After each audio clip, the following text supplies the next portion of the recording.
When I was in Maldives yesterday and I had discussion with the new President Muzi, we were wondering why we cannot have Sri Lanka and Maldives as one tourist area. So there's new thinking on all sides. How do we work together? And I thought I will devote my time on how the region can get together. After all, you have to remember that the economic power is coming into Asia. You already have East Asia, which is well established. You have ASEAN, which together they say can be the fifth or the fourth largest economy in the world. And then we have this part of the world. India by itself will be the third largest economy, but we must also function as a region. I don't think we will have the model of the Asia Pacific totally integrated, but nevertheless, in some sectors, we can certainly promote integration and leave the other sectors out. That's the only way I think that South Asians will be able to work together with anyone else. Sri Lanka is going to be, but we have decided, I put forward a new economy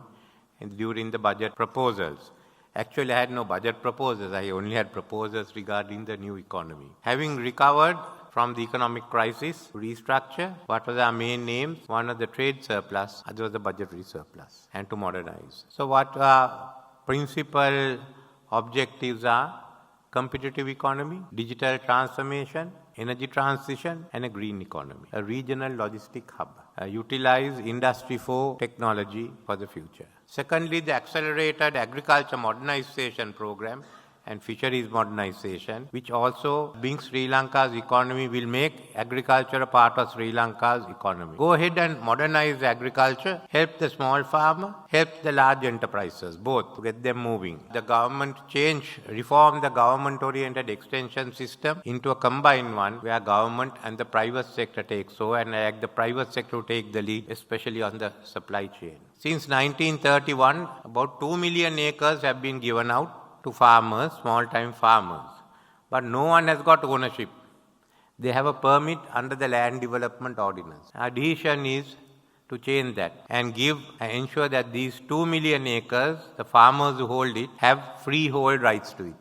So they are like any other farmer, which means you are bringing into the system another 2 million acres. That's over 10% of our land. The banking credit system will develop. And it's also a part of our constitution for dispersal of ownership. So there will be a lot of smallholders. Of course, promoting technology. I've kept about 8 billion rupees this year, first time, to promote technology. And also going into AI. The industrialization of Tamil Nadu can proceed. It will basically accelerate the industrialization of Tamil Nadu plus Telangana, others around it would become another major industrial and economic center in India. One would be Maharashtra, Gujarat, that area. Second would be here. Then they can really become export-oriented economy. And that's one whole area. So places like Sivaganga, all downwards. Indigal, all of them become modernized, industrialized with modern industrial manufacturing, with the most modern technology. That will benefit Sri Lanka mainly as a logistic hub, and that will be a lot of new ventures in Sri Lanka to handle. So you could see the potential that we have, basically working together as an industrial for manufacturing industry. Not only India coming to Sri Lanka, but I am promoting Sri Lankans to go into India. We are already one of the largest investors in Bangladesh. I've told them go into Myanmar, go into Cambodia, go into Laos, go into East Africa, go into West Africa. So we are also encouraging our entrepreneurs to go out. Then there is tourism. I always felt that tourism is not only a question of Sri Lanka and Maldives, but Sri Lanka and India and Maldives should be one tourist area, and maybe all the way up to Nepal. It's a question of how we develop our airlines. If our airlines are developed, then if our aviation is developed, that's a possibility. What I mentioned earlier, Bay of Bengal as a cruise area. This is larger than the Caribbean. And there are a lot of areas.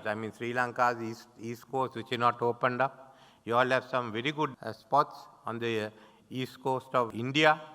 Bangladesh has Cox's Bazar not opened up. Whole of Andaman Islands and Myanmar beaches are beautiful, and it's not been opened up. And then you have Phuket down the way, with certainly Malaysia.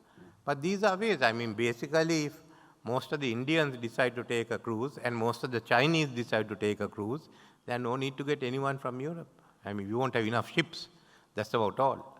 And the Indonesians also join in. That's there. So basically, we can create our own economies, coordinate with each other.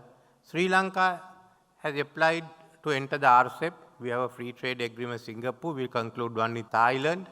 We will negotiate with Malaysia and Indonesia, and once we finalize it, we go into Vietnam. We are also upgrading free trade agreement with India into a comprehensive economic and technical partnership. We are doing the trade negotiations, and you know how trade negotiations go, sort of crawling through, but I think we will finally come to the end. We are separating investments from trade. We will also have a similar arrangement with Bangladesh, so it covers the whole area. Maldives is not a problem, it's opened. But we'll also reach out to Pakistan. So the whole of South Asia, we will have to deal with them. So we can create this regional economy. We need not have we may not have one big South Asian economic bloc. And the geopolitics are such, I don't think we are all going to work together. Each one has to make it. But later on, we'll look at Iran also, because Iran is important. Both Pakistan and Iran, which are the Makran coast, are the roads that will lead into Central Asia, and Iran into Russia also. So there's potential. Then you know West Asia, with whom India is very closely linked, back into East Asia, East Africa. But the possibilities are here. You all are the young entrepreneurs, you all can go out and build it.